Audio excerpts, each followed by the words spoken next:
Hi, Sydney. Welcome to the Fertility Chick. Thank you. Thank you for having me. I'm so happy you're here. Me So, too. your story's so many layers to it. Yeah.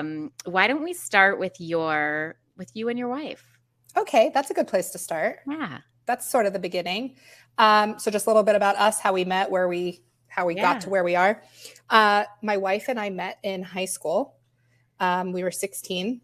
We were introduced through a mutual friend, and it was very fast in passing. And that was kind of it until senior year. She was kind of more integrated in our group. We both figured out we were doing the same study abroad program together in Israel.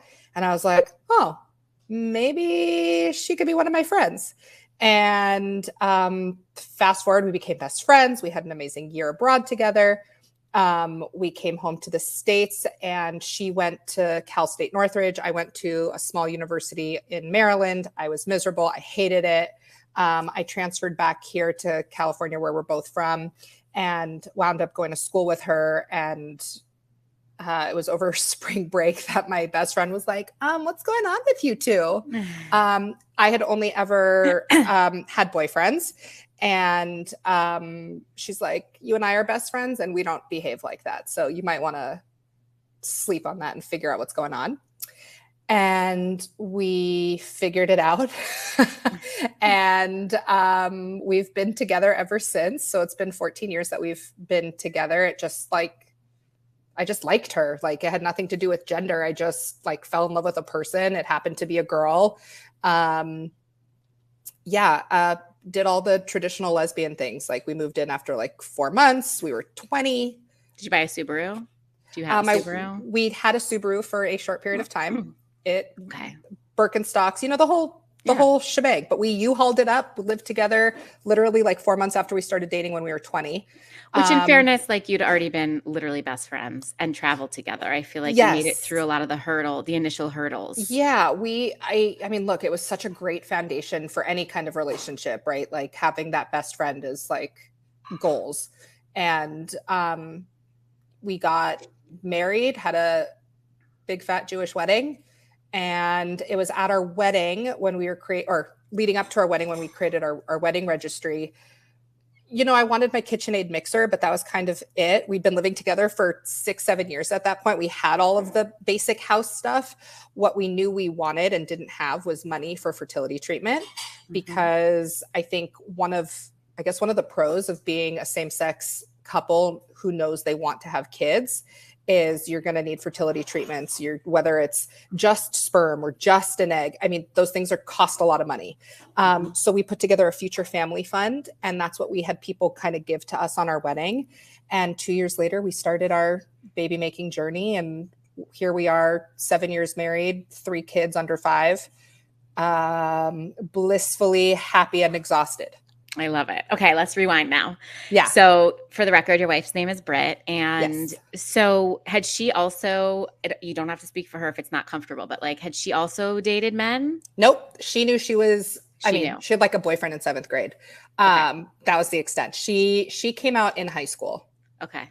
So you guys do this travel abroad, and you're BFF traveling together in Israel. Are you dating other people? Yeah, that was kind of my balls to the wall. Let's go. Something happened over those international waters in the airplane. Sure. I was just I turned into some kind of crazy kid that was let's try and do everything. I only really was with guys. If Britt was on this podcast, I'm kind of happy she's not, because she can't interrupt and share her side. She would tell you that we had our first kiss in Tel Aviv. While that's not true, it was when you're out with a bunch of friends partying in Israel and you're 18 and it's all legal to drink and you're all drunk, you just kind of kiss whoever, whatever. It was just a kiss. That wasn't because I liked her. It was just what drunk girls do sometimes. Sure. But I like that she holds to it, honestly. I was see, you did like me a lot longer than I liked you. Yeah. My husband and I also have a difference of opinion on what our first date counted as based on whether we made out afterwards. So I think that's a litmus test sometimes. There you go. I think we had a date before we made out, and he said it wasn't a date until we made out. So I don't know. Anyway, okay. So at what point did you, so I want to also talk about your job, and then we can kind of marry the two. So Great. how long tell everybody what you do and how long you've been doing it. So I am the social media manager for, could you hear my dog bark? Yeah, but it's okay. Okay. Life. Life. Yeah. I am the social media manager and influencer partnership person for Cooper Surgical. That is the umbrella company. I manage the social media for California Cryobank, Donor Egg Bank USA, and Cord Blood Registry. Amazing. And did your actual life experience affect you wanting to have this job? This just, man, like when all the pieces just kind of fall into place. And my wife and I have our own digital marketing company, and we do social media for other people. Never once did we think that, look, this was also before influencers was even like a word in the dictionary. And Thea's 4.5. So about 5.5 years ago, we created an Instagram channel for our life to document what it was like for two women to go through, what it was like to make a baby. No one was doing that. And you hear people talk about that all the time. We like literally nobody 5.5 years ago was talking about this. And for us, because influencers and content creation wasn't even like a speck on the radar, for us, it was just kind of like this love letter that was public that we wanted to make for our children so that they can kind of see what it took for us to make them.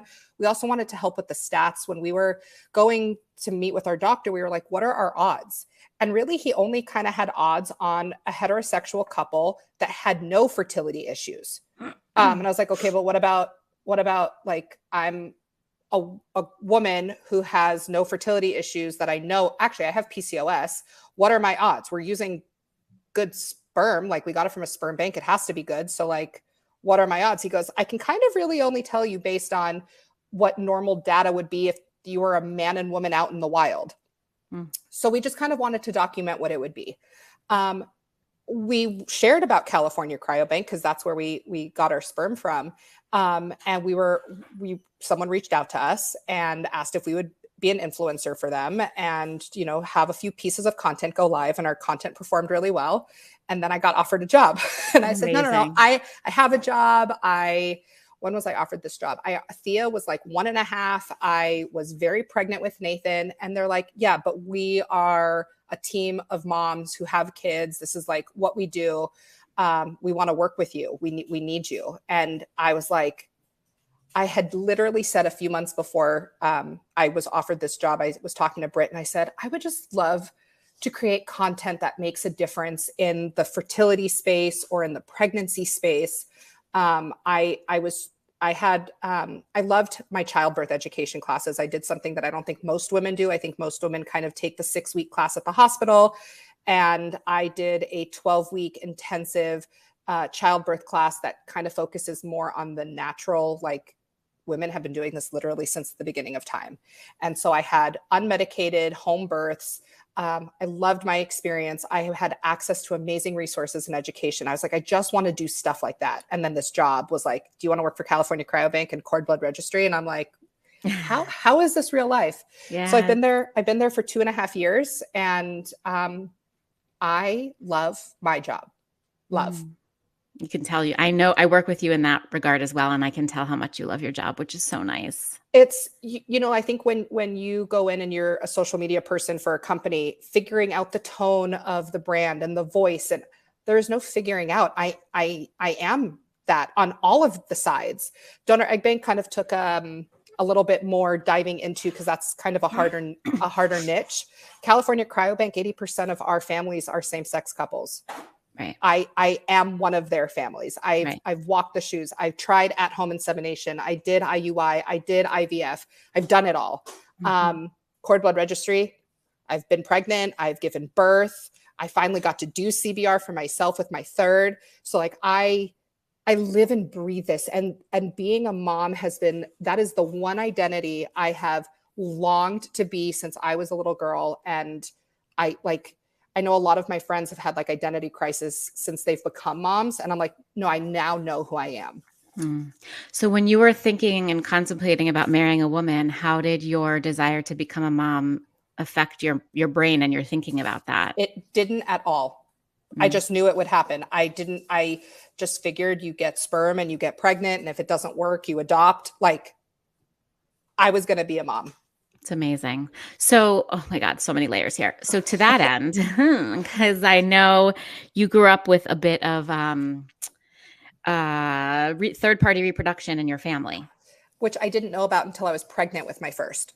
Okay, that's what I was going to ask you. So Yeah. tell everybody like what's BioFest, Okay. and then can you tell me how you learned about it and what it's been like for you since? And then I want to like marry all these things together because Yeah. they are so crazy but so intertwined. Yeah. I'm working on my elevator pitches for all these different elements because I know it's a lot and I love our story and I think we need kind of, I know it's a happy story and I know it's not the same for everybody, but I think the more it gets talked about, hopefully the more other families like mine can actually embrace whatever their family looks like. There is no such thing as a traditional family anymore. That's, Right. you know. So when I was pregnant with my first, our like 12, 13 week viability date was around Mother's Day. And I was like, oh my God, this is so perfect. Britt and I are about to be two new moms and let's announce our pregnancy. And Mother's Day is on Sunday. And I think Friday, my dad came home. I was living at my parents' house. My dad came home and he was pale. And I was like, what's wrong? And he goes, I have to tell you guys something, but I need to talk to your mom first. Now, my mom is an analyst. There is nothing we have never not talked about. Okay. There is no taboo topics in our house. I knew how babies were made at a very young age. I knew what a period was when I was 8. I mean, I was a very well prepped, well versed kid. And I was like, oh my God, someone's dying, obviously. Right. No, it turned out very long story short, my dad was a sperm donor when he was a dental student at NYU while he was dating my mom. And through 23andMe, 2 of his biological children had reached out to him. Now, of course, my dad being my dad, totally forgot that my mom knew about him donating all those years ago. They were dating. She knew about this and knew it would one day be a possibility. But for my parents to not tell us has to mean it was so out of sight, out of mind. And like, how could that sperm bank is no longer around. That was like a little clinic that you just pass by in New York City. It's the fact that anything came from that is like a miracle in itself. Like the original pump and dump, I feel like. Exactly. I mean, like they literally were like right next to NYU. This is where the medical and dental students are. This is exactly the kind of, people we need. And the requirements back then are not what they are today. Right. My dad logged onto 23andMe and had 2 connections. And out of one of those connections, that was with Sabrina. Sabrina goes, by the way, I'm an only child, but I connected with somebody else on Ancestry.com and she's my sister. My dad's like, oh, that's great. She's like, no, I don't. I'm an only child and just found out I have a sister. So my dad went from 2 to 3 real fast. So that's how we found out my dad was a sperm donor. And then within that 1 year, we found 6. We call each other bio-sibs. So bio-siblings. We're all biologically related. There's 6 of them. My mom and dad got married, had me and my 2 brothers. So we were a family of 5. But my dad now tells people when he meets people that he has 9 children. Oh my gosh. We have all met. We all love each other. We're all obsessed with each other. We have a very active WhatsApp channel. And to answer your first question, what is BioFest? Literally, I think within the first year that we all found out about each other, we started meeting annually for like our family reunion, and we call it BioFest. And we usually have really cute shirts and a little logo. And 2 of those BioFests were 2 different weddings. So like we all got to be at each other's weddings. I mean, it's magical. It's really like the best case scenario of what could be out there for somebody that wants that. 100%. Yeah. 100%. It's just wild. I had been begging, I have 2 younger brothers. So first I'm the only girl, and second, I'm the oldest. So the oldest child, things that you can think of. That's just me. I'm that stereotypical kid. And I begged my parents for an older brother, begged, because all my best friends had an older brother. And I was just like, I want that. And my parents said it wasn't possible. So turns needless out to say, it's possible. And now I have two older brothers. Yeah, we love each other. We just had our last BioFest in July for my dad's 60th birthday. We all were together. And all of the BioSibs kids, there's like, I have 3, 4, 5, 6, 7, 8, 9. 8 out of 9 were together of like the grandchildren era. Unbelievable. So I'm so curious, and I know you can't go into each and every, but the circumstances that brought each family to a donor were majority same-sex couple? One was a same-sex couple. Everybody else was dealing with some level of male factor infertility. Amazing. Yeah. Amazing.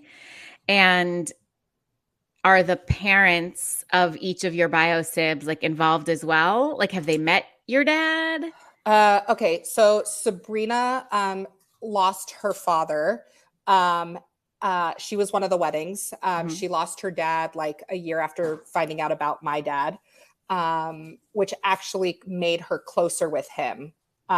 She just, for her experience of her dad when she found out she was donor conceived was like, oh my God, I love this man even more. He went to the end of the world to have me. So at her wedding is when my dad and her mom met. And that was a very like surreal moment. So my dad's met Sabrina's mom. One of my other sisters, she doesn't have either of her parents living anymore, or her mom is not living and her dad's out of the picture. Max was the other wedding, and he was the same-sex house. And my dad has met his moms. Hillary, her dad is not in the picture. He was not a great guy. Her mom and her grandmother are amazing human beings. They are friends with all of us on Facebook. And my dad has met Hillary's mom and grandmother. Jordan, we've met her family. And Will's dad passed away many, many years ago. And his mom is like, he has a like needs to know kind of relationship with her. So he's the only one that my dad has not connected with. Got it. Oh, it's amazing. And your mom is such an incredible human for going with all of this too. So my mom, I said in the beginning, she's an analyst. So she was in social work school at the time. This is like field day for her. She's like, This is just. Yeah. And my mom wanted like 100 kids. And my dad was like, we can have 1. And they settled on 3. So my mom got everything she wanted also. It's kind of. Yeah, it's listen, it's like we had this magic wand and we kind of all had all the things we all ever wanted. It's pretty amazing. Yeah, it's magical. Okay, so and how did Britt's family handle all of this? I think they're kind of indifferent. They're kind of Israeli kibbutzniks. They just kind of go with the flow, and they literally grew up on a kibbutz. So actually, kind of my aha moment right now is they're all community based, and that's true. The more the merrier. So the more the merrier. Right. Okay, so let's talk about each of your fertility treatments with your 3 children, because they were each a little bit different. So when we were ready to start trying, I wanted to try at home because I thought that was really romantic and cool. And I do know that people can conceive at home through an at-home insemination with frozen donor sperm. However, the statistics and odds I did not like for me. I have PCOS. I have irregular periods. The amount of stress, which obviously doesn't help anybody ever. I wanted help. I wanted medical tracking. I wanted a doctor who knew what they were doing. I wanted the most accurate aim. I wanted all of it. So we did try at home once, and I was just like, we're never doing this again. This was every time you try, that's a vial or 2 down, and vials they're not cheap. A lot less expensive than an egg, but like not wastable. I don't want to just waste it. Yeah. So after one try at home, and that was not for us. we met with our doctor, and I loved him. He helped my cousins get pregnant. And I didn't interview anybody. I was just like, you're our doctor because my cousin loved you. So I love you. And he said, let's do a medicated IUI. And we got pregnant on the first try. And I thought it was a joke. And then when I was like, okay, well, I guess the numbers don't lie. I'm probably going to miscarry. So I spent most of my pregnancy with Thea Terrified. Just because you knew the statistics? I just felt like the other shoe had to drop. Because it was so easy. It was too easy. And I was expecting an uphill climb and battle, and I knew what other people have had to go through. And that wouldn't be fair for me to just get pregnant on the first try. But we did. And it's interesting because we talk a lot about on the show about the difference in expectation between heterosexual and same-sex couples, because not that it's a comparison, but it's often so much more devastating to a same-sex couple who never even considers that they would have any kind of help needed. Whereas for same-sex couples, like you said at the beginning, we just knew we were going to have to do something quote unquote unconventional. Now it is conventional, but that at the time, maybe not. Yeah. And so I just find it interesting that still you internalized it in some way as there would be a problem, because why should it be this easy for you? And the amount of guilt I have with all of my pregnancies is, I have a lot of guilt around my pregnancies. I have guilt around wanting another kid. And then I have a ton of anxiety that's already starting to get compounded leading up to the potential of us doing that. Because we got pregnant on the first try with Thea. We were ready to start Britt was finally okay with us starting to try for baby number 2. I was 11 months postpartum. Why did we do that? Well, the reason was I said, Britt, look, the doctor said you have about a 1 in 25 chance of getting pregnant with doing IUI the way we are doing it, medicated, checking the growth of the egg.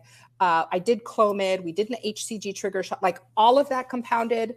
I have about a 25% chance. So I was like, within 4 tries, I should get pregnant. I said, because I'm breastfeeding, because I have PCOS, because this doesn't work on the first try, I want to start now to give my body a few months to be like, oh, okay, this is what we're doing. So we went in at 11 months. I was exclusively breastfeeding, which I have now learned is not ideal. That's a wives' tale. You could be exclusively breastfeeding and still get pregnant, because we got pregnant on the first try with Nathan at 11 months postpartum.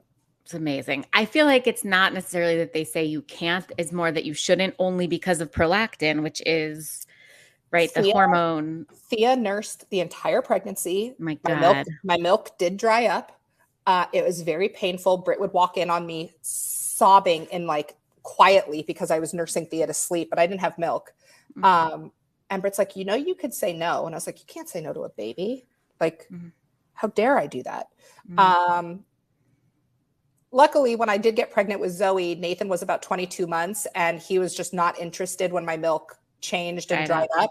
So he weaned on his own, which I much prefer. We went in 11 months postpartum. I got pregnant with Nathan and first try, and that stuck. And we welcomed him, and I had 2 under 2. And that was really hard. That's motherhood hard. And I think that's harder, by the way. I think I've said this too before. I think that's harder than twins. Everyone is always like, oh my God, together. Yeah. And then you're done. Once they're done, once they need to start brushing their teeth, they brush their teeth. You don't have to keep going, Yeah. And Thea was my first baby. She was going to go to school when she was ready to go to college. That's when she was okay to leave me, was when she turned 18. But then we welcomed Nathan, and it was in the middle of the pandemic. We got the keys to our new house the day I went into labor, all the things. So Thea wound up starting preschool when Nathan turned 4 months, but I missed out on that newborn phase with Nathan. I don't really remember it. I remember it because of photos and videos I see. It was a blur. It was a blur.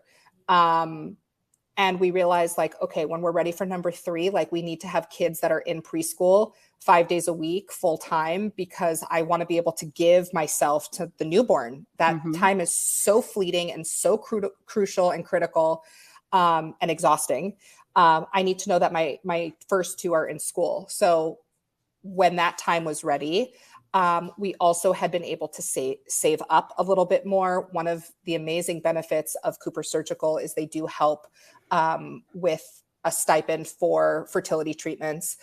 So that helped with our IVF. Britt really wanted a Britt baby, but has zero interest in being pregnant. And I love being pregnant for, I don't know why. We decided to do reciprocal IVF. So it's one IVF cycle, but it's Britt doing the egg retrieval, making an embryo, and me carrying. We use the same donor for all of our babies. Britt's egg retrieval, we got 8 mature eggs, 7 fertilized on day 1. 7 fertilized on day 1. 5 made it to day, what is it, 5? 6? 5? 5. And then we decided to freeze and send out for PGT testing. And everyone's like, why would you spend the money? You guys are young. And I was like, I don't know. We're Jewish. Our donor has Jewish ancestors. I want to listen. We've already invested what we've invested. An extra few $1,000s for a little bit more peace of mind is what I want. Yeah. Out of the 5, only 2 were genetically sound. And that is why we did that. And we transferred 1 and it stuck.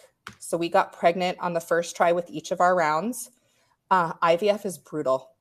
I know you have been through it more time. I mean, I did 1 round and there were times where Britt would go to administer my shot and I would start crying before the needle was even prepped. Because and it's not even like the needle itself hurts or the medicine going in hurts. It's the after compounded with 77 shots is brutal. It's brutal. I don't know how people do this. I don't know how people do it. Kind of the same determination where you say, I knew I wanted to be a mom, and that was it. Whatever. So, yeah, you do whatever. Yeah. How did Britt fare with her cycle? She's such an interesting person. I administered all of her shot. Now I have PCOS and a lot of my medications are like the injectables that similar to the egg retrieval. Right. But Britt is not good with needles. So I did all of her shots for her. And she did great. She had very little to no discomfort. Maybe a day or 2 before her egg retrieval, she's like, yeah, I might feel a little bloated. Like it was very, very minimal. Great. Went in for the egg retrieval. Everything was great. Then that's when she started to suffer. The recovery post-surgery was really hard for her for about 3 weeks. Until she got her next cycle, she was in a lot of pain. It took her a while to get up on her feet. Wow. Was it like officially diagnosed as ovarian hyperstimulation syndrome, or it just was a bad recovery? I think it was just a bad recovery. It was just a bad recovery. She does not have a great threshold of pain to start with. She's never had to be put under. So I think she has a lot of anxiety in general. It was a lot. It was a lot. Okay. So you welcomed adorable Zoe, number 3. And let me also say that your mother was your doula, I think, in all 3 of your births, right? Yes. She was also at the conception of all of my babies. So I know people have their rituals of like French fries.